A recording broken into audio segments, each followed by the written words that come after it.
Isang mapagpalang tanghali sa ating lahat mga kanters. Dito ako ngayon sa bahay ng aking kaibigan si Freddy. Freddy yan. Isang antingero, manggagamot yan mga kanters.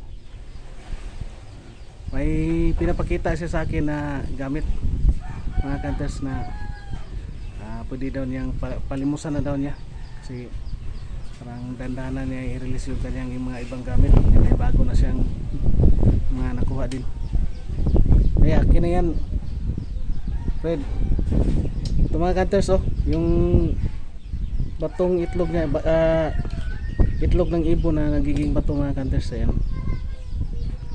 palimusan na daw niya mga kanters.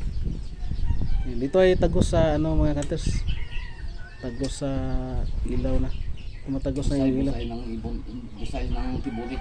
Sa busay daw ito nakuha mga kanters, yung talon ng tubig, yung sa Bisaya pa sa busay nakuha.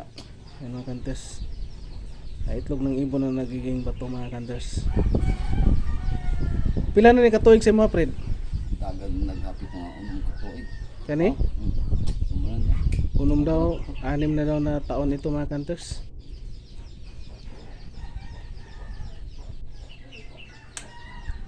So, pila na jud katuig pud kanay mong kuan nang ngani mga anting pagka-antingero. Dugay na. Dugay na. 1991. 1991 ka sugod pagka Nag-guard pa ko sa army sa una sa 37 IB. nahimo man kang kuan no, nahimo man kang kafgo or kaa, no? Kaa member. Sa mga kanters may ano siya. May ano na ito, may history na ito mga kanters kasi dati siyang kafgo, kaa member. Mayroon pa siya mga gamit na iba mga kanters, pero ito lang muna yung pinapakita niya sa akin. Palimusan daw niya kasi pamasahe daw niya papunta siyang asa di ka man to day? Bukidnon. Sa Bukidnon ka man to? Davao. Mag-usa ka dito? Ay atuan ako. Magtrabaho ka? Trabaho. Sige. Punta daw siya ng Bukidnon mga kanters kasi may trabaho na puntahan doon. May nag-alok sa kanya kasi ng trabaho. Yan daw yung iba na gamit niya.